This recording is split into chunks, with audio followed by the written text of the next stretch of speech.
കേരളത്തിൻ്റെ തീരപ്രദേശങ്ങളിലേക്ക് കച്ചവടത്തിന് വേണ്ടി വന്ന അറബികളിലൂടെയാണ് കേരളത്തിൽ ഇസ്ലാം മതം എത്തിയത് എന്ന് നമുക്കെല്ലാവർക്കും അറിയുന്ന ഒരു വസ്തുതയാണ്. ഈ അറബികളാവട്ടെ കേരളക്കരയിലേക്ക് വന്നത് ഇസ്ലാം മത പ്രബോധനത്തിന് വേണ്ടിയായിരുന്നില്ല. അവർ തീർത്തും കച്ചവടത്തിന് വേണ്ടി മാത്രം വന്നവരായിരുന്നു നമ്മുടെ നാട്ടിലേക്ക്. ആ കാലഘട്ടം 8-ാം നൂറ്റാണ്ടിൽ നബി സല്ലല്ലാഹു അലൈഹി വസല്ലമ തൻ്റെ പ്രബോധന പ്രവർത്തനങ്ങൾ നടത്തുന്നത് 8-ാം നൂറ്റാണ്ടിലാണ്. ആ 8-ാം നൂറ്റാണ്ടിൽ തന്നെ കേരളത്തിലേക്ക് മുസ്ലിം കച്ചവടക്കാർ എത്തിയിട്ടുണ്ട് എന്നാണ് ഏകദേശ ധാരണ. അതിന് കൃത്യമായ കണക്കോ കൊല്ലോ മാസോ ഒന്നും ആരും എവിടെയും രേഖപ്പെടുത്തി വെച്ചിട്ടില്ല. അതുകൊണ്ട് തന്നെ അതിൻ്റെ തീയതികളൊന്നും നമുക്ക് വ്യക്തമായിട്ട് കിട്ടാനുമില്ല. എന്തായിരുന്നാലും കേരളത്തിലേക്ക് കച്ചവടത്തിന് വേണ്ടി വന്ന അറബികളിലൂടെ കേരളത്തിൻ്റെ തീരപ്രദേശങ്ങളിൽ ആദ്യമായിട്ട് ഇസ്ലാമിൻ്റെ വേരുകൾ പതുക്കെ പതുക്കെ മണ്ണിൽ ആഴ്ന്നിറങ്ങുക തുടങ്ങി. ഇവിടെ നമ്മൾ മനസ്സിലാക്കേണ്ട പ്രധാനപ്പെട്ട സംഗതി, കേരളത്തിലേക്ക് വന്ന അറബികൾ കേരളത്തിൽ ഇസ്ലാം മതത്തിൻ്റെ പ്രബോധനത്തിന് വേണ്ടി ഒരു പ്രബോധന സംരംഭവും അവർ നടത്തിയിട്ടില്ല. വഅ്ള് പറഞ്ഞിട്ടില്ല, ഖുർആൻ ക്ലാസ് നടത്തിയിട്ടില്ല, സമ്മേളനം നടത്തിയിട്ടില്ല, സംഘടന ഉണ്ടാക്കിയിട്ടില്ല, ഒന്നും ഉണ്ടാക്കിയിട്ടില്ല. പക്ഷെ കേരളക്കരയിൽ അവരിലൂടെ ഇസ്ലാമിൻ്റെ സൗരഭ്യം പെട്ടെന്ന് പടർന്നു പിടിക്കാൻ തുടങ്ങി. കാരണം എന്തായിരുന്നു അറിയോ? ആ കാലഘട്ടത്തിലെ കേരളത്തിലെ ജനങ്ങളുടെ ജീവിത സാഹചര്യം, തൊട്ടുകൂടായ്മയും തീണ്ടിക്കൂടായ്മയും ഐത്തവുമൊക്കെ അതിൻ്റെ മൂർധന്യാവസ്ഥയിൽ നിലനിൽക്കുന്ന ഒരു കാലഘട്ടം.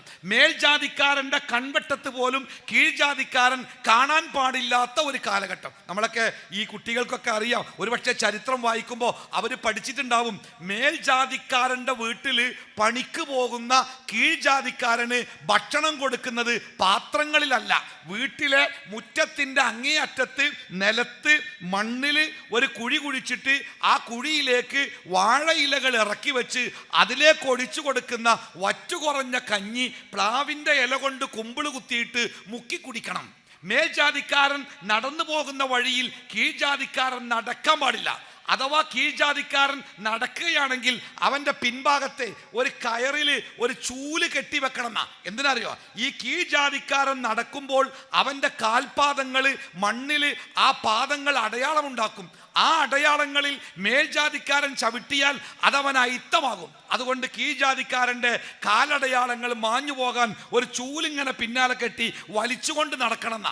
കീഴ്ജാതിക്കാരൻ്റെ കഴുത്തിൽ കയറ് കെട്ടിയിട്ട് ഒരു ചിരട്ട കെട്ടിയിട്ട് അതിൽ മണ്ണിട്ട് വെക്കും. എന്തിനറിയോ? കീഴ്ജാതിക്കാരൻ മണ്ണിൽ തുപ്പാൻ പാടില്ല, തുപ്പിയാൽ മണ്ണ് അശുദ്ധമാകും. അതുകൊണ്ട് തുപ്പുന്നത് ഈ ചിരട്ടയിലേക്കാക്കണം. കീഴ്ജാതിക്കാരന് സ്വന്തമായിട്ട് സ്വത്തോ ഭൂമിയോ ഉണ്ടാക്കാൻ പാടില്ല. അവൻ ഉണ്ടാക്കുന്ന ഭൂമിയിലെ അവൻ്റെ കാർഷിക വിഭവങ്ങൾ അവൻ്റേതല്ല, മേൽജാതിക്കാരൻ്റെതാ. വാഴക്കൊല എന്ന ഒരു കവിത വായിച്ചിട്ടില്ല നിങ്ങൾ? കീഴ്ജാതിക്കാരൻ കഷ്ടപ്പെട്ട് വളർത്തിയെടുത്ത് ഓരോ പ്രാവശ്യം വാഴക്കൊലയുടെ കായ മൂത്തു വരുമ്പോഴും പ്രതീക്ഷയോടുകൂടി അവൻ നോക്കിവെക്കെ ഒരിക്കൽ അവൻ്റെ ജന്മി വന്നിട്ട് ആ കൊലയും വെട്ടിപ്പോയ കണ്ണീരിൻ്റെ നനവുള്ള കവിത വായിക്കാത്ത ആരും നമ്മുടെ കൂട്ടത്തിലുണ്ടാവൂല. അത്രമാത്രം ഐത്വവും മനുഷ്യന്മാരെ തമ്മിൽ വർഗത്തിൻ്റെ വർണ്ണത്തിൻ്റെ ജാതിയുടെ പേരിൽ വേർതിരിച്ചു നിർത്തുന്ന മൃഗീയമായ ഒരവസ്ഥ കേരളക്കരയിൽ ഉണ്ടായിരുന്നു. ആ കേരളത്തിലേക്കാണ് നല്ല 7 അടി വലിപ്പമുള്ള സ്വർണത്തിൻ്റെ നിറമുള്ള കണ്ടാൽ ആരും നോക്കി നിൽക്കുന്ന അറബി കച്ചവടക്കാർ കയറി വന്നത്. ആ അറബി കച്ചവടക്കാർ അവരുടെ ജോലിക്കാരായ കീഴ്ജാതിക്കാരുടെ തോളിൽ കൈയിട്ട് പിടിച്ചു, അവരെ ചേർത്ത് പിടിച്ചു, അവരുടെ വീടുകളിൽ പോയി ഇരുന്നു, അവരുടെ ചാണകം മെഴുകിയ വരാന്തകളിൽ അവർ ഭക്ഷണം കഴിക്കാൻ ഇരുന്നു. അവർ വിളമ്പിക്കൊടുത്ത ഭക്ഷണം സ്വാദോടുകൂടി കഴിച്ചു. അവർ വിരിച്ചു കൊടുത്ത കൈതോലപ്പായകളിൽ അവർ സമാധാനത്തോടെ കിടന്നുറങ്ങി. നമ്മുടെ നാട്ടിലെ കീഴ്ജാതിക്കാർക്ക് അതൊരു അത്ഭുതമായിരുന്നു. അവർ ചോദിച്ചു ഈ അറബികളോട്, ഞങ്ങളുടെ നാട്ടിലെ മേൽജാതിക്കാർ ഉയർന്ന തറവാട്ടുകാർക്ക് ഞങ്ങൾ മനുഷ്യരല്ല, പക്ഷേ നിങ്ങൾക്കെങ്ങനെ ഞങ്ങൾ മനുഷ്യരായി? ആ ചോദ്യത്തിന് അറബികൾ കൊടുത്ത ഒരു മറുപടിയുണ്ട്. ആ ഒരൊറ്റ മറുപടിയാണ് കഴിഞ്ഞ ഖത്തറിൽ നടന്ന വേൾഡ് കപ്പിൻ്റെ ഉദ്ഘാടന മൈതാനിയിൽ ലോകം മുഴുവനും അത്ഭുതത്തോട് കേട്ട മറുപടി. എന്താണ് ആ മറുപടി എന്നറിയോ? ഇസ്ലാമിൽ ജാതിയില്ല, അല്ലെങ്കിൽ ഇസ്ലാമിൽ തറവാടിൻ്റെ ജന്മത്തിൻ്റെ പേരിൽ ആളുകളെ വ്യത്യസ്തരാക്കുന്ന ഒരേർപ്പാടേ ഇല്ല. ഇസ്ലാമിൻ്റെ കാഴ്ചപ്പാടിൽ മനുഷ്യരേ ഉള്ളൂ, എല്ലാവരും മനുഷ്യരാണ്. യാ അയ്യുഹന്നാസ്, മനുഷ്യരെ, ഇന്നാ ഖലഖനാകും മിൻ ദക്കരിൻ വ ഉൻസ വജഅൽനാകും ശുഊബൻ വഖബായില ലിതഅറഫു. വിശുദ്ധ ഖുർആൻ ലോകത്ത് നടത്തിയ ഏറ്റവും വലിയ സാമൂഹ്യ നവോത്ഥാന പ്രവർത്തനം മനുഷ്യരെ ഒന്നായി കാണുന്ന പ്രക്രിയയാണ്. നിങ്ങൾക്കറിയില്ലേ, അറബികൾ ഗോത്രത്തിൻ്റെ പേരിൽ, വംശത്തിൻ്റെ പേരിൽ ഏറെ അഹങ്കരിക്കുന്നവരായിരുന്നു. ഞങ്ങളുടെ ഗോത്രമാണ്, ഞങ്ങളുടെ വംശമാണ്, ഞങ്ങൾ ഖുറൈശികളാണ്, ഞങ്ങൾ അറബികളാണ് എന്നൊക്കെ പ്രത്യേകമായി ഗോത്രത്തിൻ്റെ പേരിൽ അഹങ്കരിക്കുന്ന അറബി കാരണവന്മാരുടെ മുഖത്ത് നോക്കിയിട്ടല്ലേ അള്ളാഹുവിൻ്റെ റസൂൽ പറഞ്ഞത്, മനുഷ്യരെ, അറബിക്ക് അനറബിയേക്കാളോ അനറബിക്ക് അറബിയേക്കാളോ ഒരു പ്രത്യേകതയുമില്ല. എവിടെയാ പറഞ്ഞത്? അമേരിക്കയിൽ പോയിട്ടല്ല പറഞ്ഞത്. തൻ്റെ നാട്ടിലെ ഗോത്രത്തിൻ്റെയും വംശത്തിൻ്റെയും പേരിൽ അഹങ്കരിക്കുന്ന അറബി കാരണവന്മാരുടെ മുഖത്തേക്ക് ചൂണ്ടിയിട്ടാണ് അള്ളാഹുവിൻ്റെ ഹബീബ് പറഞ്ഞത്, ഒരറബിക്ക് ഒരനറബിയേക്കാൾ, ഒരു കറുത്തവന് ഒരു വെളുത്തവനേക്കാൾ ഒരു പ്രത്യേകതയും ഈ ലോകത്തില്ല. ഇന്നാ അക്രമക്കും ഇൻദല്ലാഹി അത്ഖാക്കും. അള്ളാഹുവിൻ്റെ അടുക്കൽ ഒരു മനുഷ്യൻ ശ്രേഷ്ഠനാകുന്നത് അവൻ്റെ ജാതിയുടെ, ജനിച്ച വീടിൻ്റെ, തറവാടിൻ്റെ, നിറത്തിൻ്റെ, ജോലിയുടെ അടിസ്ഥാനത്തിലല്ല. അവൻ അള്ളാഹുവിൻ്റെ അടുക്കൽ ശ്രേഷ്ഠനാകുന്നത് അവൻ്റെ ജീവിതത്തിലെ സൂക്ഷ്മതയുടെ, അള്ളാഹുവുമായുള്ള ബന്ധത്തിൻ്റെ അടിസ്ഥാനത്തിലാണ്. നോക്കൂ, പ്രവാചകന്റെ കാലത്തെ സാഹിർ എന്ന് പേരുള്ള ഒരു ചെറുപ്പക്കാരൻ, ചരിത്രത്തിൽ നമുക്ക് അദ്ദേഹത്തെ തെരഞ്ഞാൽ കാണൂല. കാരണം സാഹിർ ഒരു കറുത്ത ചെറുപ്പക്കാരനാണ്. ചുരുണ്ട മുടിയും പതിഞ്ഞ മൂക്കും കുറിയ നിറവും മുഖത്ത് ഇത്തിരി വൈരൂപ്യമൊക്കെയുള്ള, പെട്ടെന്ന് ആരും ശ്രദ്ധിക്കാത്ത, കാണാൻ ഭംഗിയില്ലാത്ത ഒരു സാധാരണ ഒരു അടിമ ചെറുക്കനാണ് ഈ സാഹിർ. പക്ഷേ അദ്ദേഹത്തിന് ഇസ്ലാമിനോട് വലിയ സ്നേഹമാണ്, പ്രവാചകനോട് വലിയ സ്നേഹമാണ്, ഇസ്ലാമിൻ്റെ കാര്യങ്ങളിൽ അദ്ദേഹത്തിന് വലിയ താല്പര്യമാണ്. ഒരിക്കൽ സാഹിർ പണിയെടുക്കുന്നുണ്ട്. തൻ്റെ യജമാനൻ്റെ കീഴിൽ നാൽക്കാലികളെക്കാൾ അദ്ദേഹം ഏറെ കഷ്ടപ്പെട്ട് പണിയെടുക്കുക. അദ്ദേഹത്തിൻ്റെ കറുത്ത ശരീരത്തിലൂടെ വിയർപ്പിങ്ങനെ വളഞ്ഞു പൊളഞ്ഞൊഴുകുന്ന വിയർപ്പിൻ്റെ ചെറിയ അരുവികളുണ്ട്. അദ്ദേഹം പണിയെടുത്ത് ക്ഷീണിച്ചിട്ടുണ്ട്. അദ്ദേഹത്തെ ആരും കാണുന്നില്ല, ആരും പരിഗണിക്കുന്നില്ല. അടിമയാണ്, ആര് നോക്കാനാ? സാഹിർ അങ്ങനെ വെയിലത്ത് കത്തിയെറിഞ്ഞ് പണിയെടുക്കുക. നബി സല്ലല്ലാഹു അലൈഹി വസല്ലമ സാഹിറിന്റെ പിന്നിൽ ചെന്നിട്ട് ഒരു കൈ കൊണ്ട് അദ്ദേഹത്തിന്റെ 2 കണ്ണുകൾ പൊത്തിപ്പിടിച്ചു. പിന്നെ മറു കൈ കൊണ്ട് അദ്ദേഹത്തെ തൻ്റെ ശരീരത്തോട് ചേർത്ത് പിടിച്ചു. നമ്മളൊക്കെ ഒരാളുടെ കണ്ണ് പൊത്തിപ്പിടിക്കലപ്പെടാം. നമുക്ക് അത്രയും സ്നേഹമുള്ള ഒരാളെ കാണുമ്പോഴല്ലേ, നമുക്ക് അത്ര ഇഷ്ടമുള്ള സ്നേഹമുള്ള ഒരാളെ, നമുക്ക് അത്രത്തോളം സ്വതന്ത്രമായിട്ട് ഇടപഴകാൻ ധൈര്യമുള്ള ഒരാളെ കാണുമ്പോഴല്ലേ നമ്മൾ അയാൾ കാണാതെ അയാളുടെ കണ്ണ് പൊത്തിപ്പിടിച്ച് ആരാന്നറിയോ എന്ന് ചോദിക്കാറുണ്ടല്ലേ. സ്നേഹത്തിൻ്റെ അങ്ങേ തലക്കലാണത്. ഇന്നിപ്പോൾ ബാപ്പാക്ക് മക്കളെ കണ്ണുപോലും പൊത്തിപ്പിടിക്കാൻ പേടിയാണ്. കാരണം മക്കൾ പറയുന്ന മറുപടി എന്താന്ന് ബാപ്പാക്ക് നേരത്തെ കണക്കൂട്ടാൻ കഴിയില്ല. അതൊക്കെ സ്നേഹത്തിൻ്റെ ഒരു കാലഘട്ടമായിരുന്നു. പ്രവാചകൻ സാഹിറിൻ്റെ കണ്ണ് പൊത്തിപ്പിടിച്ചപ്പോൾ സാഹിർ ബേജാറായി. എൻ്റെ കണ്ണ് പൊത്തിപ്പിടിക്കാൻ, എന്നെ സ്നേഹിക്കാൻ, എന്നെ പരിഗണിക്കാൻ ഈ മരുഭൂമിയിൽ ആരാ ഉള്ളത്? സാഹിർ ആകപ്പാട് അമ്പരന്ന് അയാൾ വിളിച്ചു പറഞ്ഞു, എന്നെ വിടൂ, എന്നെ വിടൂ, ആരാണ് എന്നെ പിടിച്ചിരിക്കുന്നത്, ആരാണ് എൻ്റെ കണ്ണ് പൊത്തിയത്? അയാളാകെ ബേജാറായി. നബി സല്ലല്ലാഹു അലൈഹി വസല്ലമ സാഹിറിൻ്റെ കണ്ണ് പൊത്തിയ കൈകൾ പതുക്കെ തിരിച്ചെടുത്ത് തൻ്റെ മുഖം സാഹിറിൻ്റെ മുഖത്തോട് ചേർത്ത് വെച്ചു. സാഹിർ അമ്പരന്ന് പോയി. തൻ്റെ മുഖത്തോട് ചേർന്ന് നിൽക്കുന്നത് അഷ്റഫുൽ ഖൽഖായ മുഹമ്മദ് മുസ്തഫ സല്ലല്ലാഹു അലൈഹി വസല്ലമയുടെ മുഖം. സാഹിറാകെ മുഖം വിവരണമായി. അദ്ദേഹം ബേജാറായി. അദ്ദേഹത്തിൻ്റെ മനസ്സിൽ മുഖത്ത് സന്തോഷമാണോ സങ്കടമാണോ വല്ലാത്ത ഒരവസ്ഥ. ഉടനെ നബി സല്ലല്ലാഹു അലൈഹി വസല്ലമ തമാശക്ക് ഉറക്കെ വിളിച്ചു പറഞ്ഞു, ദാ ഒരു സാധനം വിൽക്കാണ്ട്. മാർക്കറ്റാണല്ലോ അല്ലേ, മാർക്കറ്റാണ്, പലരും പല സാധനം വിൽക്കുന്നുണ്ട്.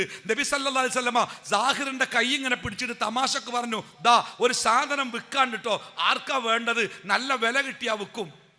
സാഹിർ സങ്കടത്തോടു കൂടി പറഞ്ഞു, റസൂലെ, എനിക്കാര് വില കാണാനാ? കറുത്തവൻ, കാണാൻ ചന്തമില്ലാത്തവൻ, ആർക്കും വേണ്ടാത്തവൻ, വെറും അടിമ, എനിക്കെന്ത് വിലയാണ് പ്രവാചകരെ ഉള്ളത്?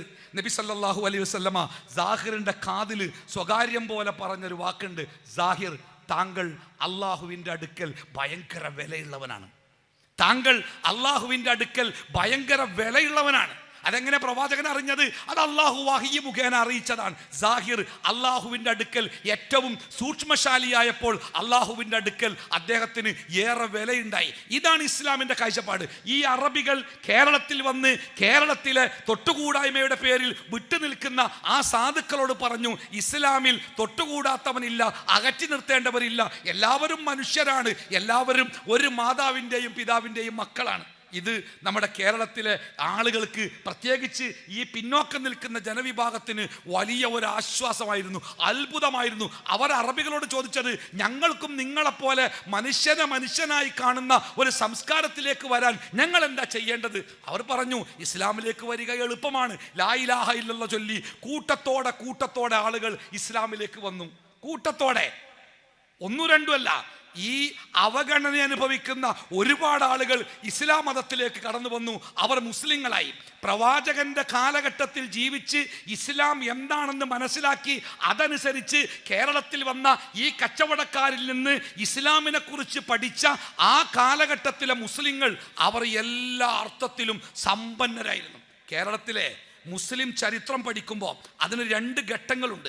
ഒന്ന് 8-ാം നൂറ്റാണ്ട് മുതൽ 15-ാം നൂറ്റാണ്ട് വരെയുള്ള കാലഘട്ടം. 2 15-ാം നൂറ്റാണ്ടിന് ശേഷം 19-ാം നൂറ്റാണ്ട് വരെയുള്ള കാലഘട്ടം. മൂന്നാമത്തേത് ആധുനിക കാലഘട്ടം. ഇതിൽ 8-ാം നൂറ്റാണ്ട് മുതൽ 15-ാം നൂറ്റാണ്ട് വരെയുള്ള കേരളത്തിലെ മുസ്ലിങ്ങളുടെ അവസ്ഥയെക്കുറിച്ച് അന്വേഷിക്കുമ്പോൾ വൈജ്ഞാനികമായി, വിശ്വാസപരമായി, ധാർമ്മികമായി, സാമ്പത്തികമായി ആ സമൂഹം വളരെ ധന്യരായിരുന്നു. സാമൂതിരി രാജാവിൻ്റെ വേണ്ടപ്പെട്ടവരായിരുന്നു, സാമൂതിരി രാജാവിൻ്റെ സഹായികളായിരുന്നു. അവർക്ക് നാട്ടിൽ സ്വാധീനമുണ്ടായിരുന്നു, അവർക്ക് പണമുണ്ടായിരുന്നു, അവർ സമ്പന്നരായിരുന്നു. മതപരമായിട്ട് ശിർക്കുകളില്ലാത്ത, ജാറങ്ങളില്ലാത്ത, മഖ്ബറകളില്ലാത്ത സമ്പന്നമായ സുന്ദരമായ ഒരു ചരിത്രമാണ് ആ കാലഘട്ടത്തിലെ മുസ്ലിങ്ങൾക്ക് പറയാനുള്ളത്. പിന്നെന്താ സംഭവിച്ചത്? 1498 കോഴിക്കോട് വാസ്കോഡഗാമ വന്നിറങ്ങി. വാസ്കോഡഗാമ വന്നത് കച്ചവടത്തിന് വേണ്ടിയായിരുന്നില്ല. നൂറ്റാണ്ടുകളായി ലോകത്ത് നിലനിൽക്കുന്ന കുരിശ് യുദ്ധത്തിന്റെ ഭാഗമായി യൂറോപ്യൻ ക്രൈസ്തവ സമൂഹത്തിന്റെ തീരുമാനമായിരുന്നു മുസ്ലിങ്ങളുടെ സാമ്പത്തിക അഭിവൃദ്ധി ഇല്ലാതാക്കുക, മുസ്ലിങ്ങളുടെ സാമ്പത്തികമായ സ്രോതസ്സുകളെ മുറിച്ചു കളയുക. ആ ഉദ്ദേശത്തോടു കൂടിയാണ് ആ യൂറോപ്യൻ യൂണിയന്റെ അക്കാലത്തെ അതിൻ്റെ ഭരണപരമായ നേതൃത്വം കൈയാളിയിരുന്ന പോർച്ചുഗീസ് രാജാവിൻ്റെ നിർദ്ദേശപ്രകാരം വാസ്കോഡഗാമ കാപ്പാട് വന്ന് കപ്പലിറങ്ങിയത്. വാസ്കോഡഗാമ തൻ്റെ ഉദ്ദേശം ഭംഗിയായി നിർവഹിച്ചു. സാമൂതിരിയും അറബി കച്ചവടക്കാരും തമ്മിലുള്ള കച്ചവടം അദ്ദേഹം നിർത്തിച്ചു, സാമൂതിരിയെ സ്വാധീനിച്ചു. സാമൂതിരിയുടെ കച്ചവടം പോർച്ചുഗീസുകാർ നേരിട്ട് ഏറ്റെടുത്തു. അറബികൾക്ക് കേരളത്തിൻ്റെ തീരപ്രദേശങ്ങളിൽ കച്ചവടത്തിന് വരാൻ പറ്റാതായി, അവർ വരാതെയായി, കച്ചവടം നിർത്തി. അപ്പം എന്താ സംഭവിച്ചു അറിയങ്ങള്? ഈ അറബി കച്ചവടക്കാരുടെയും സാമൂതിരി രാജാവിൻ്റെയും ഇടയിൽ ഇടനിലക്കാരായി നിന്നവരായിരുന്നു ആ കാലഘട്ടത്തിലെ മുസ്ലിങ്ങൾ. ആ മുസ്ലിങ്ങളുടെ സാമ്പത്തിക സ്രോതസ്സുകൾ പൂർണ്ണമായി നിലച്ചു. അറബികൾ വരാതായി, കച്ചവടം ഇല്ലാതായി. ഇവിടുത്തെ കച്ചവടം മുഴുവനും ഈ പോർച്ചുഗീസുകാർ നേരിട്ട് ഏറ്റെടുത്തു. അഥവാ കച്ചവടം ചെയ്ത് ജീവിക്കാൻ മാത്രം അറിയുന്ന ആ മുസ്ലിങ്ങൾക്ക് അവരുടെ വരുമാനത്തിൻ്റെ മാർഗങ്ങൾ മുഴുവനും അടഞ്ഞുപോയി. മാത്രമല്ല, വൈദേശികരുടെ ക്രൂരമായ അക്രമങ്ങൾക്ക് മുസ്ലിങ്ങൾ വിധേയരായി. നിങ്ങൾ ചരിത്രം, ഞാൻ മക്കളോട് പറയാം, എപ്പോഴെങ്കിലും പഴയ ചരിത്രം ഒന്ന് വായിച്ചു നോക്കേണ്ടി. ഹജ്ജിന് വേണ്ടി കേരളത്തിൽ നിന്നും പോയ 400 ആളുകളുള്ള ഒരു കപ്പൽ സംഘത്തെ പുറംകടലിട്ട് മണ്ണെണ്ണ ഒഴിച്ച് അവരെ കത്തിച്ച് അവർ കത്തിത്തീരുന്നത് വരെ പോർച്ചുഗീസ് നാവികന്മാർ അവരുടെ കപ്പലുകളിൽ ആഹ്ലാദ നൃത്തം ചവിട്ടിയ സങ്കടത്തിൻ്റെ കഥകൾ ചരിത്രങ്ങളിൽ നമുക്ക് വായിക്കാൻ കിട്ടും.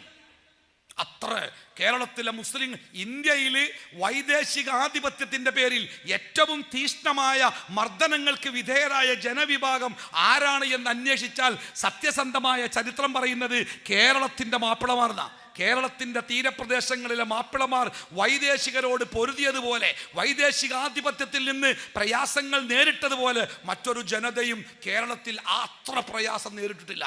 അങ്ങനെ അവസാനം കേരളത്തിൻ്റെ തീരപ്രദേശങ്ങളിലെ മുസ്ലിങ്ങൾക്ക് തീരപ്രദേശങ്ങളിൽ ജീവിക്കാൻ കഴിയാതെ വന്നപ്പോൾ അവർ ഉൾനാടുകളിലേക്ക് പുഴകളിലൂടെ ചങ്ങാടം കെട്ടി ഉൾനാടുകളിലേക്ക് താമസം മാറ്റിയിരുന്ന ചാലിയാറിൻ്റെ കടലുണ്ടി പുഴയിലൂടെ അവർ ഉൾഗ്രാമങ്ങളിലേക്ക് മാറി. അങ്ങനെയാണ് ഈ ചാലിയാറിൻ്റെയൊക്കെ തീരങ്ങളിൽ ഫറൂഖും വാഴക്കാടും എടവണ്ണപ്പാറയും അരീക്കോടും എടവണ്ണയും മമ്പാടും പോലത്തെ മുസ്ലിം ഭൂരിപക്ഷ ഗ്രാമങ്ങൾ ചാലിയാറിൻ്റെ തീരങ്ങളിൽ, അതേപോലെ മമ്പുറവും തിരൂരങ്ങാടിയൊക്കെ പോലെയുള്ള ഗ്രാമങ്ങൾ കടലുണ്ടിപ്പുഴയുടെ തീരങ്ങളിലൊക്കെ രൂപപ്പെട്ടതിൻ്റെ ചരിത്രം അന്വേഷിക്കുമ്പോൾ അത് എത്തി നിൽക്കുന്നത് ഈ അധിനിവേശത്തിൻ്റെ വഴികളിലൂടെയാണ്.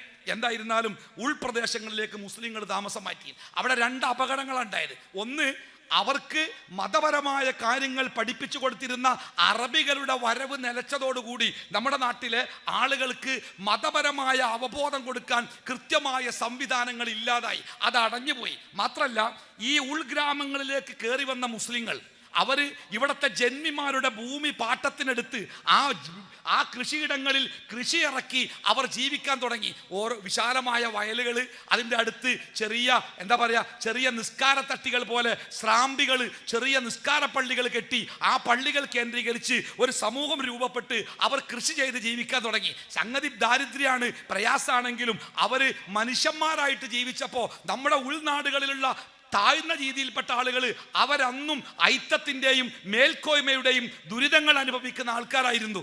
മുസ്ലിങ്ങളുടെ ഈ സുന്ദരമായ ജീവിതം കണ്ടപ്പോൾ അവർക്ക് തോന്നി, മുസ്ലിങ്ങളായാൽ കുഴപ്പമില്ലല്ലോ, ഒരു മനുഷ്യനായിട്ട് ജീവിക്കാലോ, ഒന്നുമില്ലെങ്കിൽ നമ്മുടെ വീട്ടിലെ പെണ്ണുങ്ങൾക്ക് മാന്യമായ വസ്ത്രങ്ങളും ധരിക്കാലോ, നമ്മുടെ വീട്ടിലേക്ക് മേൽജാതിക്കാരൻ അവകാശം പറഞ്ഞ് കയറി വരൂലല്ലോ. കേരളത്തിൻ്റെ ഉൾഗ്രാമങ്ങളിലെ താഴ്ന്ന വിഭാഗത്തിൽപ്പെട്ട ജനങ്ങൾ കൂട്ടത്തോടെ ഇസ്ലാമിലേക്ക് വന്നു. 1800-കളിൽ ഇന്ത്യയിൽ ഉണ്ടായിരുന്ന വില്യം ലോഗൻ അദ്ദേഹത്തിന്റെ ചരിത്ര പുസ്തകത്തിൽ എഴുതി വെച്ച എന്താ, 10 വർഷത്തിന്റെ ഇടക്ക് 50,000-ഓളം ആളുകൾ ഇസ്ലാം മതം സ്വീകരിക്കുന്നതിന് ഞാൻ സാക്ഷിയായി. 10 കൊല്ലം കൊണ്ട് 50,000. അന്നത്തെ 50,000 എന്ന് പറഞ്ഞാൽ കേരളത്തിലെ മുസ്ലിം ജനസംഖ്യയുടെ വലിയ ഒരു ഭാഗമാണത്. അവർ ഇസ്ലാം മതം സ്വീകരിച്ചു, ഇസ്ലാമിലേക്ക് വന്നു. പക്ഷെ അവിടെ ഒരു സങ്കടകരമായ അവസ്ഥ ഉണ്ടായി. അവിടെയാണ് എൻ്റെ വിഷയം ആരംഭിക്കുന്നത്. അതാ പ്രസംഗമല്ല കേട്ടോ. ആ അവസ്ഥ അവിടെ ഉണ്ടാക്കിയൊരു അവസ്ഥ ഉണ്ട്. അതെന്താ നിങ്ങൾ, അതായത് ഈ ഇസ്ലാം മതത്തിലേക്ക് കയറി വന്ന ഇതര വിഭാഗത്തിൽപ്പെട്ട മതവിഭാഗങ്ങളിൽപ്പെട്ട ആളുകളുണ്ടല്ലോ, അവർക്ക് ഇസ്ലാമിക വിശ്വാസത്തിൻ്റെ വ്യത്യാസം എന്താണ്, എന്താണ് തൗഹീദ്, എന്താണ് ഈമാന്, എന്താണ് സുന്നത്ത്, എന്താണ് പ്രവാചകചര്യ, എന്താണ് ഖുർആൻ, ഇതൊന്നും പഠിപ്പിച്ചു കൊടുക്കാൻ നമ്മുടെ നാട്ടിൽ സംവിധാനങ്ങളേ ഇല്ലായിരുന്നു. ആകപ്പാടെ മതപ്രബോധനം എന്ന് പറയുന്നത് പാതിരാത്രികളിൽ നടക്കുന്ന വയലുകളാണ്. ആ വയലുകളാവട്ടെ കുറെ ഐതിഹ്യങ്ങളും കഥകളുമൊക്കെ കെട്ടിപ്പൊറുക്കി ആളുകളെ കരയിപ്പിച്ച് സംഭാവന പിരിക്കുവാൻ മാത്രമുള്ള കേവലം ഒരു കച്ചവട പ്രവർത്തനങ്ങളായിരുന്നു പല വയലുകളും. പിന്നെ ഉള്ളത് പള്ളികൾ കേന്ദ്രീകരിച്ചുള്ള പള്ളി ദർസുകളാണ്. 8-10 കുട്ടികളെ പഠിപ്പിക്കുക മാത്രം, അതിനു മാത്രം സൗകര്യമുള്ള പള്ളി ദർസുകളിലാണ് മതവിദ്യാഭ്യാസമാകെ. മദ്രസകളില്ല, മറ്റു സംവിധാനങ്ങളില്ല, ഒന്നുമില്ല. മാത്രമല്ല, വൈദേശിക ആധിപത്യത്തിൻ്റെ കനത്ത ഭാരവും തീഷ്ണമായ അവഗണനയും മുസ്ലിം സമൂഹം കണ്ടമാനം ചുമക്കുകയും ചെയ്യുന്നുണ്ട്. അങ്ങനെ ആളുകൾ ഇസ്ലാമിലേക്ക് വരിക. ഇസ്ലാമിലേക്ക് വരിക ആകെ വേണ്ടി എന്താ, നിങ്ങൾ ലാ ഇലാഹ ഇല്ലല്ലാഹ് മുഹമ്മദ് റസൂലുള്ളാഹ് ചൊല്ലുക. പണ്ട് ഒരു കഥ പറയാറില്ലേ, ഒരു താഴ്ന്ന ജാതിക്കാരൻ ഒരു മാപ്പിളനോട്, മാപ്പിള പറഞ്ഞോടാ എനിക്ക് മുസ്ലിം ആവണം, എന്നാ കെലിമ ചൊല്ലിക്കോ, കെലിമ ചൊല്ലി. അപ്പോൾ ഈ താഴ്ന്ന ജാതിക്കാരൻ ചോദിച്ചോലോ, എന്താണ് ഈ കെലിമ, ചെല്ലിത്തരി മാപ്പിളെ, നിങ്ങൾ ചെല്ലിത്തരണം, ഞാൻ ചെല്ലിക്കോളാം. അതിന് മാപ്പിളക്ക് അറിയണ്ടേ എന്താ ചൊല്ലി കൊടുക്കാന്നില്ല, മൂപ്പർക്കും കെലിമ അറിയില്ല. ഇങ്ങനത്തെ ഒരു കാലഘട്ടം നമ്മുടെ നാട്ടിലുണ്ടായിരുന്നു. മതം എന്താണെന്നറിയില്ല, ദീൻ അറിയില്ല, ഒന്നും അറിയില്ല. അവർ പഴയ മതത്തിൽ നിന്ന് വന്നു, ഇവിടെ വന്നു, തലയിൽ കെട്ടൊക്കെ കെട്ടി, കള്ളിത്തിനൊക്കെ എടുത്ത്, ഒരു നല്ല കൈയുള്ള ബനിയനൊക്കെ കെട്ടി, ഒരു അരപ്പെട്ടൊക്കെ കെട്ടി, ഒരു പീച്ചാറ്റൊക്കെ തിരികെ വെച്ചാൽ മുസ്ലിമായ ആണായി. പെണ്ണാവണമെങ്കിൽ കാച്ചിത്തുണി എടുത്ത് നീണ്ട കുപ്പായിട്ട് തലയിൽ ഒരു തുണി മടക്കിയിട്ട് പേര് വാത്തുമ്മ ആയിഷയൊക്കെ മാറ്റിയാൽ അവർ മുസ്ലിമായി. അതിനപ്പുറം എന്താണ് ഈമാൻ, എന്താണ് ഇഖ്ലാസ്, എന്താണ് നിസ്കാരം, ഇതൊന്നും അവർക്ക് അറിയില്ല. അത് പഠിപ്പിക്കാൻ സംവിധാനമല്ല.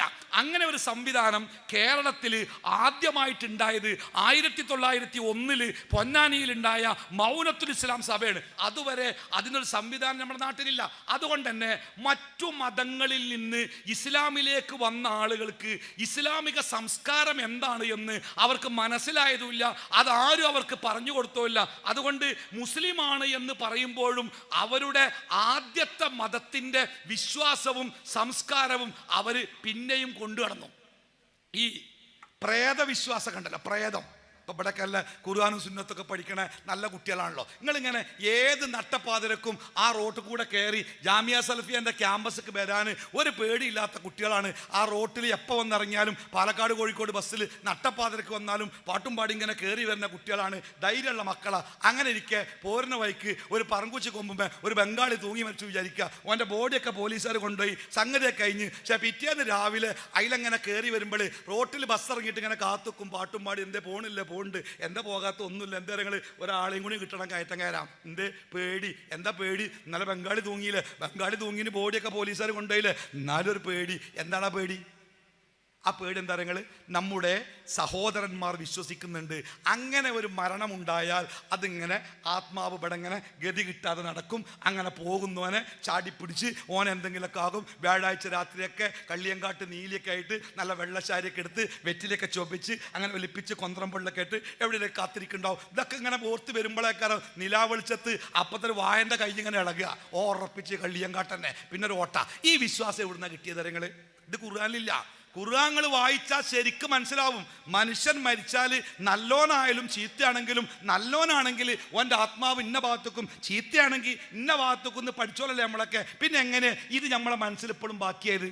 അത് ബൈ ബ്ലഡ് കൂടെ അങ്ങനെ വന്നതാ. ആ പഴയ ആ തലമുറയുടെ വിശ്വാസം അത് തിരുത്തുന്ന പാഠങ്ങൾ നമ്മുടെ നാട്ടിലുണ്ടായില്ല. അത് പഠിപ്പിച്ചു കൊടുക്കാനും സംവിധാനം ഉണ്ടായില്ല. ഒരു വീടൊക്കെ അല്ലേ, വീടൊക്കെ കുടിയിരിക്കുമ്പോൾ അറിയില്ലേ, നമ്മുടെയൊക്കെ നാട്ടിൽ എത്ര ലക്ഷങ്ങൾ കൊടുത്ത് കോടി കൊടുത്ത് വീടുണ്ടാക്കിയാലും വീട്ടിലേക്ക് താമസം മാറ്റുമ്പോൾ ആദ്യം ആ വീടിൻ്റെ അടുക്കളയിൽ എന്താ ഉണ്ടാക്കൽ?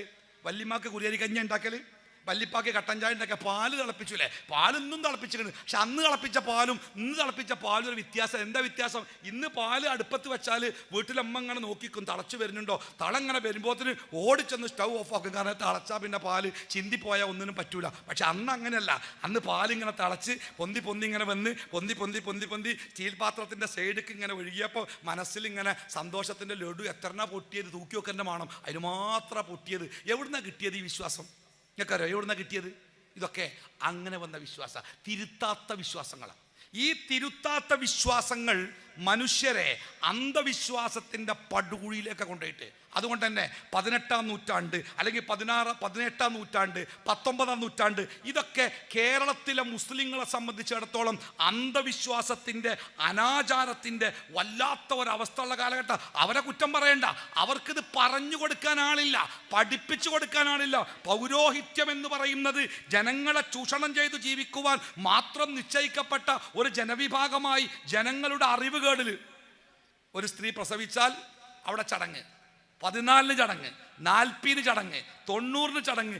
എന്തിനേറെ ഒരു കുട്ടിക്ക് ആർത്തവായാൽ ആ ആർത്തവുണ്ടാകുന്നത് വരെ ഒരു കല്യാണാക്കാനും ഒരു സുന്നത്ത്, ഒരു കുട്ടിൻ്റെ മാക്ക കല്യാണം എന്ന് പറയുന്ന സുന്നത്ത് കല്യാണമൊക്കെ ചടങ്ങായി നടത്താനും അവിടെ പണ്ഡിതന്മാർക്ക് പങ്കുപറ്റാനുമൊക്കെയുള്ള അവസരങ്ങൾ നമ്മുടെ നാട്ടിൽ ഉണ്ടായിരുന്നു എന്നല്ല, ഇപ്പോഴും അതിൻ്റെ പൊട്ടും പൊടിയൊക്കെ ചിലയിടത്ത് ബാക്കിയുണ്ട് എന്ന് പറയുമ്പോഴാണ് ആ കാലഘട്ടത്തിൻ്റെ ഇരുണ്ട അവസ്ഥ നമുക്ക് മനസ്സിലാവുക. മാത്രമല്ല, ഇത്തരം അന്ധവിശ്വാസങ്ങൾ നിലനിൽക്കണമെങ്കിൽ നാട്ടിൽ വിദ്യാഭ്യാസം ഉണ്ടാവാൻ പാടില്ല. വിദ്യാഭ്യാസം അന്ധവിശ്വാസങ്ങളെ തകർത്ത് കളയുന്ന, അതുകൊണ്ട് തന്നെ വിദ്യാഭ്യാസം ഉണ്ടാവാതിരിക്കാൻ കഠിനമായ ശ്രമങ്ങളുണ്ടായി. ബ്രിട്ടീഷ് ഗവൺമെൻറ് കൊണ്ടുവന്ന വിദ്യാഭ്യാസ നിലപാടുകളോട് മുസ്ലിം സമൂഹം ആ കാലഘട്ടത്തിൽ പൂർണ്ണമായിട്ടും അവർ തിരിഞ്ഞു നിന്നു.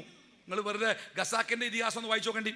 ഖസാക്കിൻ്റെ ഇതിഹാസം വായിച്ച ആൾക്കാർക്കറിയാം ആ കാലഘട്ടത്തിൽ ഉണ്ടായിരുന്ന മുസ്ലിങ്ങളുടെ സാമൂഹിക അവസ്ഥയെക്കുറിച്ച് ഒരിത്തിരി അതിൽ രേഖപ്പെടുത്തുന്നുണ്ട്. ഇതുപോലെ സമൂഹത്തിനെ പുരോഗതിയിലേക്ക് കൊണ്ടുവരുന്ന മുഴുവൻ പ്രവർത്തനങ്ങളോടും പിന്തിരിഞ്ഞു നിൽക്കുന്ന ഒരു സാമൂഹിക അവസ്ഥ ഉണ്ടായി. ഇനി ഞാൻ എൻ്റെ വിഷയത്തിൻ്റെ അവസാന ഭാഗത്തേക്ക് കിടക്കുകയാണ്.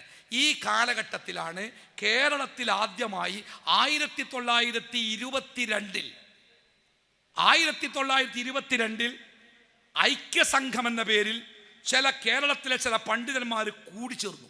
ഐക്യസംഘം പേര് പോലെ അവരൊന്ന് കൂടി. അതിൻ്റെ ഉദ്ദേശം എന്താണ്? മതപ്രബോധനം എന്നല്ല, ഐക്യം ഉണ്ടാക്കുക. കേരളത്തിൽ മുസ്ലിങ്ങളുടെ സമ്പന്നർ താമസിച്ചിരുന്ന കൊടുങ്ങല്ലൂർ പോലുള്ള പ്രദേശങ്ങളിൽ അവിടുത്തെ പല മുസ്ലിം തറവാട്ടുകാരും ഈഗോ പ്രശ്നത്തിൻ്റെ പേരിൽ ആരാ വലുത് ആരാ ഉഷാറ് അതിൻ്റെ പേരിൽ തെറ്റിയേക്കുക, മിണ്ടൂല, സലാം പറയില്ല, ഒരു ബന്ധമല്ല, പരസ്പരം ഏറ്റുമുട്ടും. അങ്ങനെ മുസ്ലിം തറവാട്ടുകാർ തമ്മിൽ തെറ്റി നിൽക്കുന്ന ഒരു കാലത്ത് ആ തറവാട്ടുകാരെ ഒന്നിപ്പിക്കുക എന്ന ലക്ഷ്യത്തോടു കൂടിയാണ് ഐക്യസംഘം രൂപീകരിച്ചത്.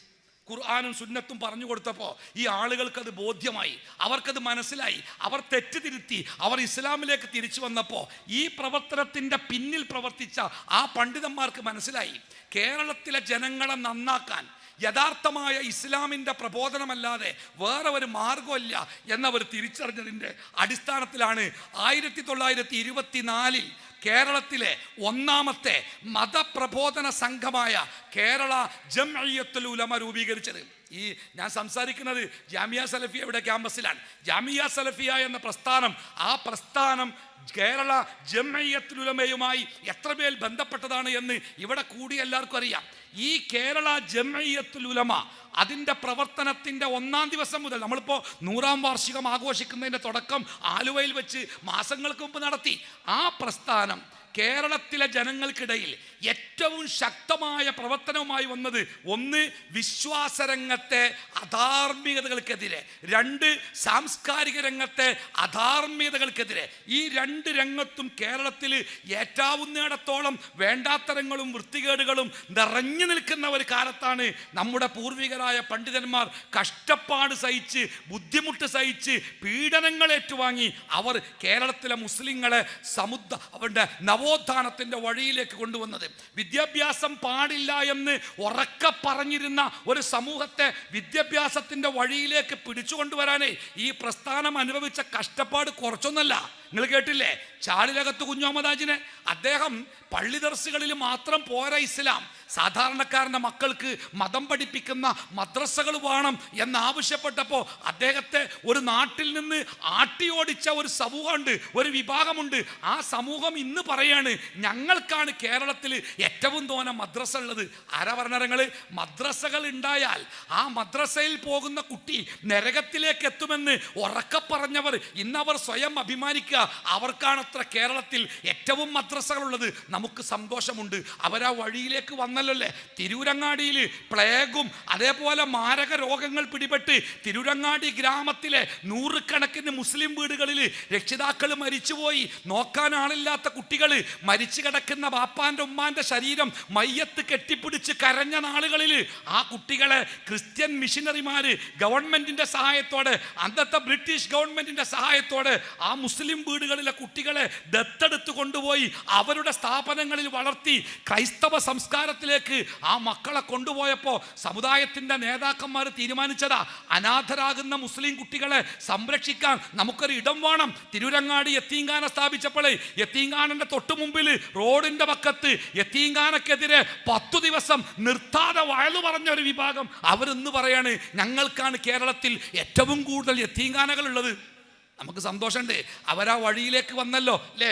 ഇംഗ്ലീഷൊക്കെ പഠിക്കാൻ പാടില്ല, അത് നരകത്തിലെ ഭാഷയാണ് എന്ന് പറഞ്ഞിരുന്ന ആൾക്കാരുടെ സംഘടനാ പേര് പോലും ഇംഗ്ലീഷ് ഭാഷയിലെ ഡിക്ഷണറിയിൽ തെരഞ്ഞാൽ കിട്ടാത്ത അത്രയും സങ്കീർണമായ പദങ്ങളായി മാറിയപ്പോൾ ആ മാറ്റത്തിൻ്റെ പിന്നിൽ പ്രവർത്തിച്ച ഈ പ്രസ്ഥാനത്തിൻ്റെ നേതാക്കളുണ്ടല്ലോ, ആ നേതാക്കൾ എത്രയേറെ സന്തോഷിച്ചിട്ടുണ്ടാവില്ലേ. മരുന്ന് കുടിക്കാൻ പാടില്ല, രോഗം വന്നാൽ പാത്രവുമായിട്ട് പള്ളിയിലേക്ക് പോയി പള്ളിയുടെ പിന്നാമ്പുറത്ത് ഉസ്താദിൻ്റെ റൂമിൻ്റെ പിറകിൽ ജനാലിൻ്റെ വാക്കത്ത് മാറി നിന്നിട്ട് പാത്രം കൊടുത്ത് ഉസ്താദ് എഴുതി കൊടുക്കുന്ന അറബി അക്ഷരത്തിൻ്റെ മഷി അത് കലക്കി കുടിച്ചാൽ രോഗം മാറുമെന്ന് വിശ്വസിക്കപ്പെട്ടിരുന്ന ഒരു കാലഘട്ടത്തിൽ നിന്ന് സ്വന്തമായിട്ട് മെഡിക്കൽ കോളേജ് ഉണ്ടാക്കുന്ന ഒരവസ്ഥയിലേക്ക് ഈ സമൂഹം മാറിയിട്ടുണ്ടെങ്കിൽ ആ മാറ്റത്തിൻ്റെ പിന്നിൽ ഈ പ്രസ്ഥാനത്തിൻ്റെ നേതാക്കന്മാരുടെ വയർപ്പുണ്ടല്ലോ, അത് അളക്കാൻ പറ്റാത്ത വിധം. ചുരുക്കത്തിൽ കേരളത്തിലെ മുസ്ലിങ്ങൾ ഇന്ന് അനുഭവിക്കുന്ന മുഴുവൻ സാംസ്കാരിക പുരോഗതിയുടെയും പിന്നിൽ ആ കാലഘട്ടത്തിലെ നേതാക്കന്മാർ കൊണ്ട വെയിൽ, അവരുടെ അധ്വാനമുണ്ട് എന്ന് നമ്മൾ മറക്കാൻ പാടില്ല. ഈ പുതിയ തലമുറയിൽപ്പെട്ട കുട്ടികളുണ്ടല്ലോ, നിങ്ങളൊക്കെ തെറ്റിദ്ധരിപ്പിക്കാൻ ഇവിടെ വൃത്തികെട്ട ചരിത്രങ്ങൾ വരുന്നുണ്ട്. മുജാഹിദ് പ്രസ്ഥാനവും ഇസ്ലാഹി പ്രസ്ഥാനവും ഒക്കെ കേരളത്തിൽ നടത്തിയ നവോത്ഥാന പ്രസ്ഥാനങ്ങളെ പൂർണ്ണമായിട്ടും നിഷേധിച്ച് വ്യാജമായ ചരിത്രങ്ങൾ ചമച്ചെടുത്ത് അത് സമൂഹത്തിൻ്റെ മുമ്പിൽ പ്രചരിപ്പിക്കുന്ന കാലത്ത് പുതിയ തലമുറയിലെ മക്കൾ ഓർത്തിരിക്കണം, ഈ വളർച്ചയ്ക്ക് പിന്നിലുള്ള ഒരു വലിയ പ്രസ്ഥാനത്തിൻ്റെ ത്യാഗത്തെക്കുറിച്ച്. തീർന്നില്ല, ഇപ്പോഴും വിദ്യാഭ്യാസപരമായിട്ടൊക്കെ ഏറെ പുരോഗതി ഉണ്ട് എന്ന് പറയുമ്പോഴും മാമൂലുകളുടെ പേരിൽ, സമൂഹത്തിൽ കെട്ടിനിൽക്കുന്ന അനാചാരങ്ങളുടെ പേരിൽ ജീവൻ നഷ്ടപ്പെടുന്ന ആളുകൾ ഇപ്പോഴും നമ്മുടെ നാട്ടിലുണ്ട്. അന്ധവിശ്വാസത്തിൻ്റെ പേരിൽ അല്ലെ, വീട്ടിൽ സ്വർണമുണ്ട്, അത് കിട്ടണമെങ്കിൽ നിങ്ങളുടെ മകനെ അറുക്കണമെന്ന് പറയുമ്പോൾ പൊന്നോമന മകനെ അറുക്കുവാൻ മന്ത്രവാദിക്ക് മുമ്പിലേക്ക് വെച്ചു കൊടുക്കുന്ന ആളുകൾ ഇന്ന് നമ്മുടെ നാട്ടിലുണ്ട്. നിങ്ങളുടെ ഭാര്യയ്ക്ക് ഒരു രോഗമുണ്ട്, ആ രോഗം മാറണമെങ്കിൽ നിങ്ങളൊന്ന് മാറി നിൽക്കണം, ഞാൻ നിങ്ങളുടെ ഭാര്യയെ ഒന്ന് ശുശ്രൂഷിക്കട്ടെ എന്ന് പറഞ്ഞ് മന്ത്രവാദിയും ഭാര്യയും വാതിലടച്ച് റൂമിലിരിക്കുമ്പോൾ പുറത്ത് കാവലിരിക്കുന്ന പൊട്ടന്മാരായ ഭർത്താക്കന്മാരെ വാർത്തെടുക്കുന്ന ഒരു വിശ്വാസപരമായ അധാർമികമായ ആചാരങ്ങൾ ഇന്നും നമ്മുടെ നാട്ടിൽ നിലവിലുണ്ട്. മെഡിക്കൽ കോളേജിൽ പഠിക്കുന്ന പെൺകുട്ടിയാണ് സ്ത്രീധനത്തിൻ്റെ പേരിൽ അടുത്ത കാലത്ത് ജീവനൊടുക്കിയത്. നമ്മളൊക്കെ സ്ത്രീധനത്തിനെതിരെ പ്രസംഗിക്കുമ്പോൾ ചില ആൾക്കാർ പറയാറുണ്ട്, ഉസ്താദേ ഇനിയിപ്പോൾ സ്ത്രീധനത്തിനെതിരെ ഒന്നും പറയണ്ട, ഇപ്പം ആരാ സ്ത്രീധനം വാങ്ങൽ, സ്ത്രീധനമൊക്കെ നിന്നില്ലേ, ഇപ്പൊ സ്ത്രീധനുണ്ടോ? കല്യാണം നടക്കുന്ന വീടുകൾ നിങ്ങൾ ചോദിക്കണം. നമ്മുടെ നാട്ടിൽ സാമ്പത്തികമായിട്ട് വലിയ വറുതിയുണ്ട്, സാമ്പത്തികമായിട്ട് ആളുകളൊക്കെ വലിയ പ്രയാസത്തിലാണ്. നമ്മളൊക്കെ സമുദായത്തെയും ആളുകളെയും ഒക്കെ വലിയ രൂപത്തിൽ സഹായിച്ചിരുന്ന ചില ധനികരുണ്ട് നമ്മുടെ നാട്ടിലൊക്കെ. അവരുടെ അടുത്ത് ചെന്ന് നോക്കണം, അവർ പറയും നിലവിലുള്ള സാമ്പത്തിക അവസ്ഥയെക്കുറിച്ച്. പക്ഷേ നമ്മുടെ നാട്ടിലെ ജ്വല്ലറികളിൽ കച്ചവടം പൊടിപൊടിക്കുന്നു.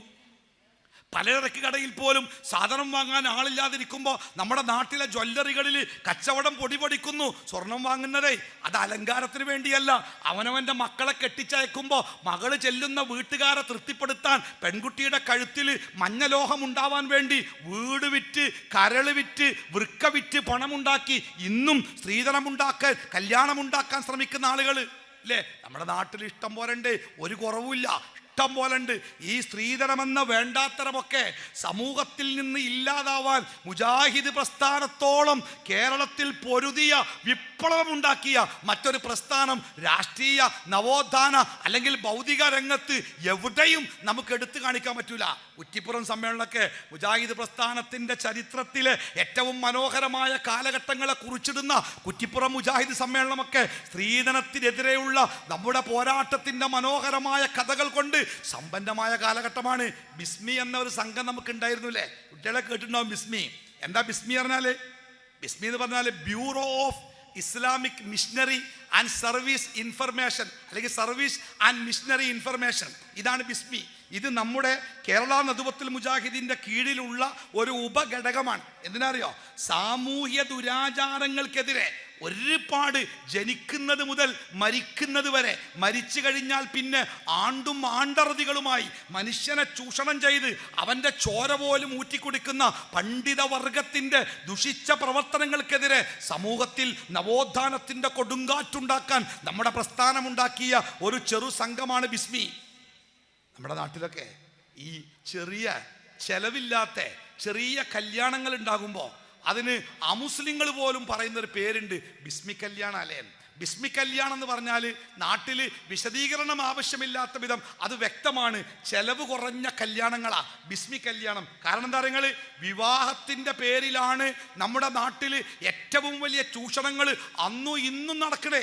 2, 3, 4 ഒക്കെ പെൺകുട്ടികളുള്ള ഒരു പിതാവ് അയാൾ ഒന്നുമല്ലാതെ വീട് വിറ്റ് വാടകപ്പരയിൽ പാർക്കേണ്ട അവസ്ഥ ഉണ്ടാകുന്നത് ഈ മക്കളെ കെട്ടിച്ചയക്കുന്നതിലൂടെയാണ്. സത്യത്തിൽ ഇസ്ലാമിലെ വളരെ പ്രധാനപ്പെട്ട ഒരു കർമ്മമാണ് വിവാഹം. പക്ഷേ ഇസ്ലാം വിവാഹത്തെക്കുറിച്ച് പറഞ്ഞിടത്ത്, വിവാഹത്തിൻ്റെ രൂപം പഠിപ്പിക്കുന്നിടത്ത്, വിവാഹത്തിൻ്റെ പെണ്ണിനെ കാണുന്നത് മുതലുള്ള കല്യാണത്തിൻ്റെ ചെലവുകൾ അത്രയും വരനെയാണ്, പുരുഷനെയാണ് ഇസ്ലാം ഏൽപ്പിച്ചത്. വിശുദ്ധ ഖുർആനിലെ പെണ്ണിനേക്കാൾ ഒരു പടി മേലെയാണ് ആണ് എന്ന് അള്ളാഹ് പറഞ്ഞു. അതിൻ്റെ കാരണം എന്താ പറഞ്ഞേ? മൂക്കിൻ്റെ താഴെ രോമം ഉണ്ടാവുന്ന അല്ലെങ്കിൽ ശരീരത്തിൽ മാറ്റം ഉണ്ടാവുന്ന അതല്ല പറഞ്ഞേ. ആ പെണ്ണിന് വേണ്ടി ചെലവഴിക്കേണ്ടവൻ അവനാണ് എന്നതുകൊണ്ടാണ് ഒരു പരിധിവരെ ഒരു പടി അവൻ അല്ലാഹു തആല ഉയർന്ന പദവി കൊടുത്തത്. വിവാഹാന്വേഷണം മുതൽ അതിൻ്റെ ചെലവുകൾ അത്രയും ആണിനെ ഏൽപ്പിച്ച മതമാണ് ഇസ്ലാം. വിവാഹം, നിക്കാഹ്, വസ്ത്രം, താമസം, ഭക്ഷണം, എന്തൊക്കെ ചെലവുണ്ടോ അതൊക്കെ പുരുഷനെയാണ് ഇസ്ലാം ഏൽപ്പിച്ചത്.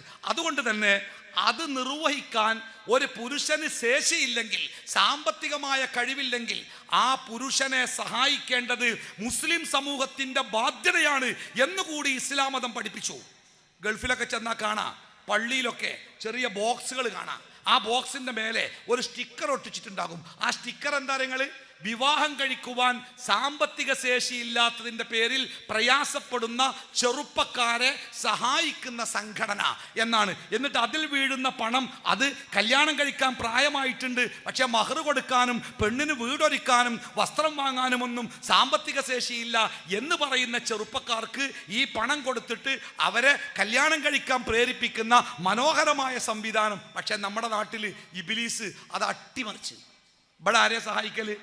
എന്ന് കല്യാണം ഉണ്ടോ? എന്താ കെട്ടിച്ചാണെന്നുകൊണ്ട് എന്നാ ഇപ്പം എന്തേലും കൊടുക്കേണ്ടി വരുമല്ലോ. സത്യത്തിൽ കൊടുക്കേണ്ടത് കെട്ടണോനാ. കെട്ടിക്കുന്നവൻ കൊടുക്കുന്നത് എന്താ? നിങ്ങൾ സ്ത്രീധനാണ്. അത് തെറ്റാണ്.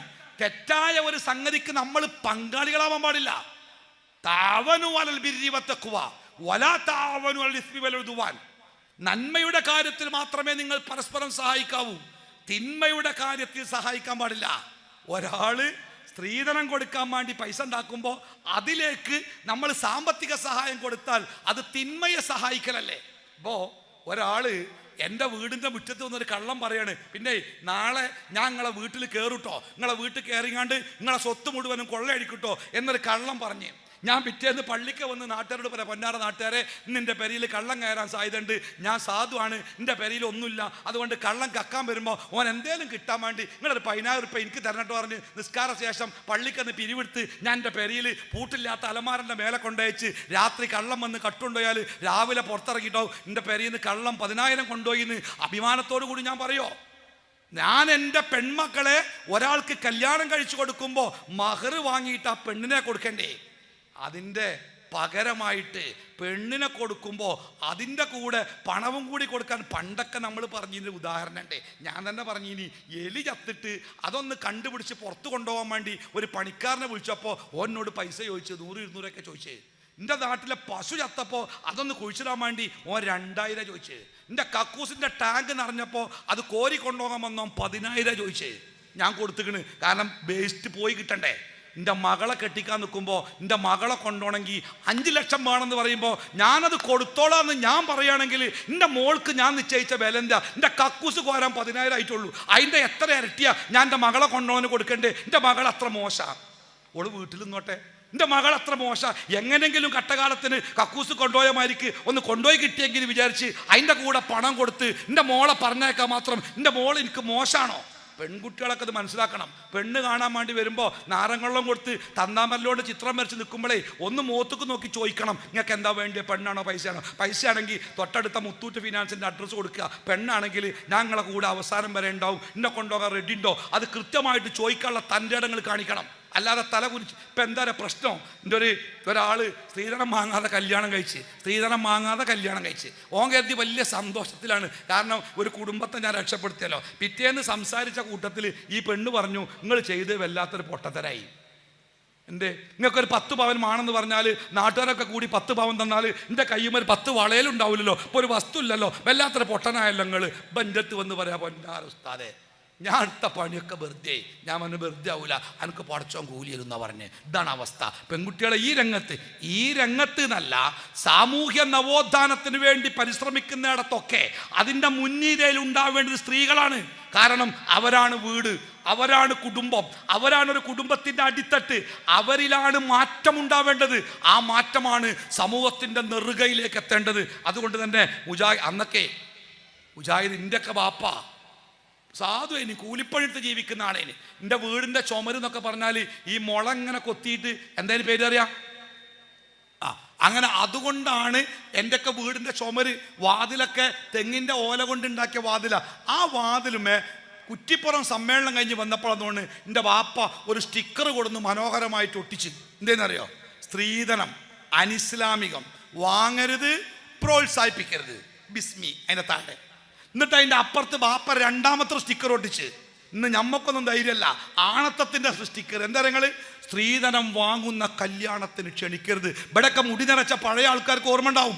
നമ്മുടെയൊക്കെ വീടിൻ്റെ മരത്തിൻ്റെ വാതിലുകളിൽ, വാതിൽക്കട്ടിലിൻ്റെ മുകളിലൊക്കെ നമ്മൾ മനോഹരമായിട്ടാണ് ഒട്ടിച്ചു വെച്ചേ, സ്ത്രീധനം വാങ്ങുന്ന കല്യാണത്തിന് ക്ഷണിക്കരുത്. ആണത്തത്തിൻ്റെ ഒരു വാക്കായിരുന്നത്. അങ്ങനെ പൊരുതിയിട്ടല്ലേ നമ്മൾ ഈ സാധനമൊക്കെ സമൂഹത്തിൽ നിന്ന് ഒഴിവാക്കിയത്. അപ്പം എന്താ കാരണം പറഞ്ഞാലോ? എങ്ങനെയാ സ്ത്രീധനം വാങ്ങാതെ വെക്കുക? കല്യാണത്തിന് ചെലവില്ല. കല്യാണത്തിന് ചെലവില്ല. എന്താ കല്യാണത്തിന് ചെലവ്? 5 ലക്ഷത്തിൻ്റെ ഓഡിറ്റോറിയം എടുത്താലേ കല്യാണം ശരിയാവുന്നുണ്ടോ? കല്യാണത്തിന് ചെലവില്ലല്ലോ.